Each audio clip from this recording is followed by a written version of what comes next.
Hi అండి. మా ఇంట్లో ఈ సంవత్సరం బొజ్జ గణపయ్య కోసం నేను తయారు చేసిన వినాయకుని మండపము. స్వామికి మండపం తయారు చేయాలంటే పాలవెల్లి ఉండాలి. ఇంకా అటక మీద ఉన్న పాలవెల్లినైతే కిందికి దించాను.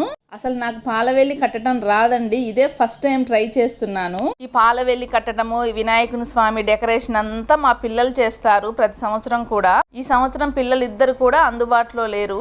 ఇంకా ఈరోజు మా సార్ మార్నింగ్ ఆఫీస్కి వెళ్ళేటప్పుడు పాలవెల్లి కట్టాలండి అని చెప్పాను. పిల్లలు ఉంటే డెకరేషన్ చేస్తారు, మన వల్ల కాదులే అన్నారు.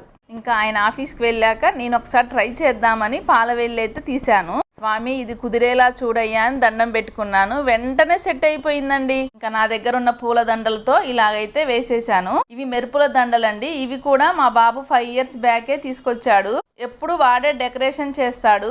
ఈ మెరుపుల దండలతోటి నేను ఆ చెక్కలు ఏమి కనిపించుకోకుండా ఆ దండలన్నీ కూడా 4 లైన్ల లాగా పేర్చేసి ఇలా కలర్స్ వైజ్ గా ముందుగా pink, green, blue, white, red colour ఇట్లా అన్నీ ఇలా పేర్చేసాను.